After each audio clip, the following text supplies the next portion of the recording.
Welcome again to another episode of Down to Earth and Heavenly Minded, and I'm your host, Herbrish. You know, every time this man's name comes up on the radar, John Calvin, either people tune him off or tune him in, one or the other. He's kind of a mystery man, if you want to call him that. Not many people know a lot about him, but they know about some of his teaching, like all the points of Calvinism. A lot of people believe him, a lot of people don't believe him. And, you know, if you look back at a man's biography, you can tell a lot about the man and how he was raised and where he was brought up. Now, John Calvin was French. He spoke the French language. I don't speak French, so everything that I have read about him has been translated from the French language into the English language, a language that I understand. But I look back at a man's history, his bringing up. How was he brought up under what beliefs was he taught at a young age? And sometimes a man changes his views in midstream. Well, what we're going to do today, we're going to look at just a short biography to start off with. And then we're going to look at an institution of religion which he wrote. Now there's the audio version of it, but what we're going to do is we're just going to look at some parts of it, and we're going to try to study the man and see if what he was saying was truth or not. Now, I know that I was brought up in the Catholic Church at a young age. The first 40 years of my life, my mother raised us children all Catholic. We came from a Catholic family. And a lot of the stuff that I was being taught did not jive with the Bible, what the Bible was saying. So either the Bible is wrong or the Catholic Church is wrong. Well, or could it be both of them? Or could it be neither of them? Well, we're going to look at some of these points as we go through these things. So I'm just going to pause this for a minute, and then I'm going to change a few things around here, and I'll be right back. And we'll look at a short biography of John Calvin.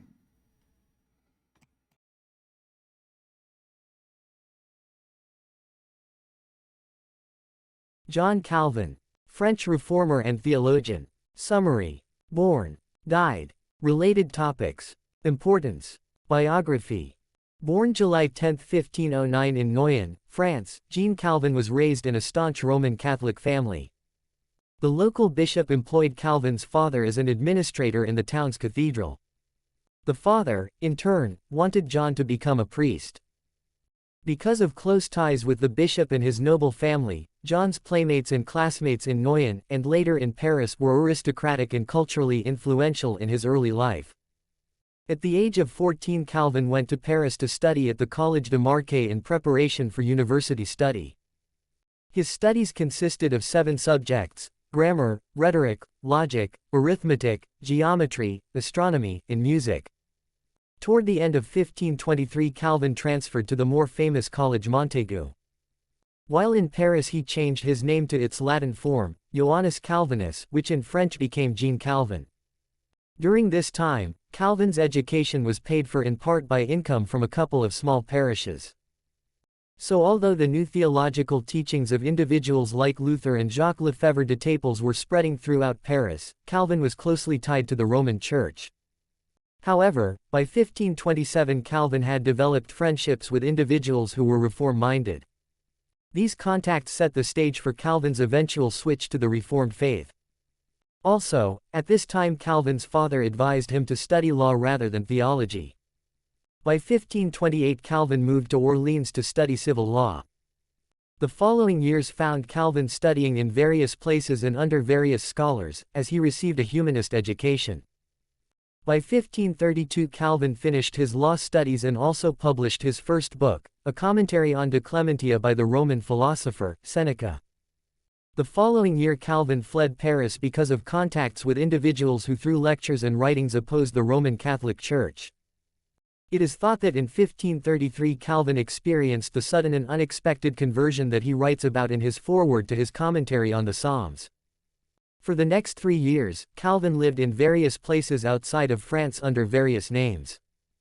He studied on his own, preached, and began work on his first edition of the Institutes of the Christian Religion, an instant bestseller.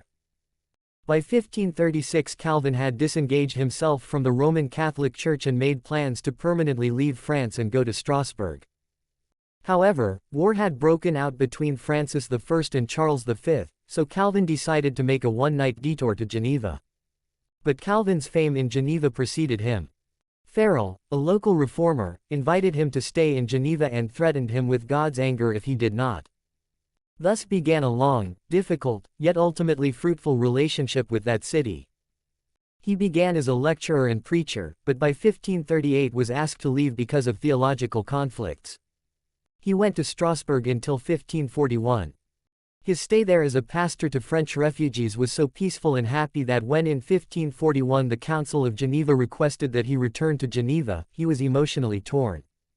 He wanted to stay in Strasbourg but felt a responsibility to return to Geneva. He did so and remained in Geneva until his death May 27, 1564. Those years were filled with lecturing, preaching, and the writing of commentaries, treatises, and various editions of the Institutes of the Christian Religion. Works by John Calvin. Calvin, Commentaries. Calvin's Commentaries, complete. Institutes of the Christian Religion. Works about John Calvin. Eclectic Ethereal Encyclopedia. Catholic Encyclopedia, Volume 3, Brownson Clairvaux. John Calvin. Influence of John Calvin. Works published by John Calvin. Works published about John Calvin.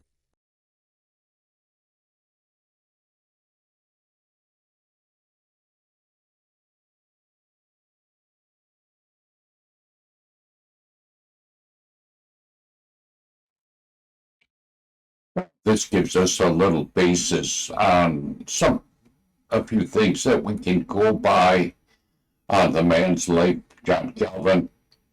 And so as we go through some of his writings, we kind of got a footing of his younger days when he was raised.